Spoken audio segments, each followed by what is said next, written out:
Question from Anuj Agarwal Prabhu. There in Prabhupada in the Anodi purport mentions the names and description of mystic siddhis. He mentions anima and becoming so light as one can fly as achieved by scientists. Then he mentions 6 other siddhis that are not attained: Laghima, Prapti, Shita, Vasita, Prakamya and Kamya Sita. He doesn't mention Mahima, becoming bigger than the universe, which he does mention in some other places in his books. Now if you search on internet, Wikipedia and some other spiritual teachers, we find one more siddhi mentioned, garima, becoming heavier than the heaviest. Also Kama Vashita is not mentioned in their list. So which is the correct list? Answer: Prabhupada basically quotes from the Bhagavatam. The list of 8 siddhis is mentioned in the Bhagavatam in 11.15.45 by Krishna, 11.15.45 by Krishna to Uddhava in the Uddhav Gita.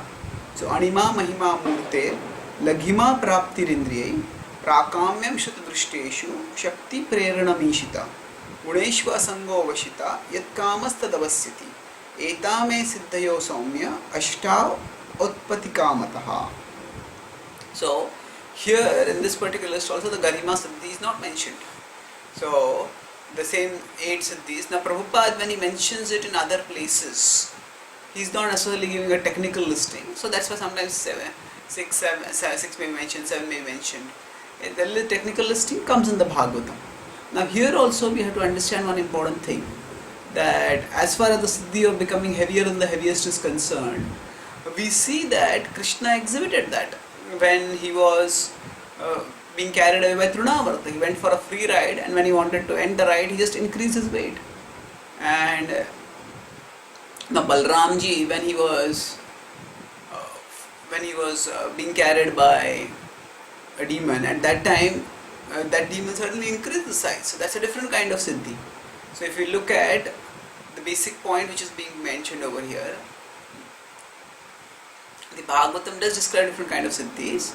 And in the Uddhav Gita itself, Krishna mentions that when he's talking about analysis of material nature, so he says that some sages classify the elements into 24, others classify them as 15, others classify them as 16. So he says that actually these are just different modes of classification, and in this, by this kind of analysis, the sages, by showing their creativity, please me. So the idea is that yes, there is a broad understanding of material nature as something which is to be transcended, but the analytical framework by which one works and then afterwards by one transcends, that may vary. So that's why now we focus, Jiva Goswami has explained how Bhagavatam is the Sarva Pramana Chakravarti Bhuta, is the emperor among all Pramanas, and that's why we focus on the Bhagavatam and we focus on the list which is given in the Bhagavatam. But the Bhagavatam itself mentions the other siddhi also of garima, of becoming heavy. In this, as I mentioned, in the Krishna's pastime with Runavarta.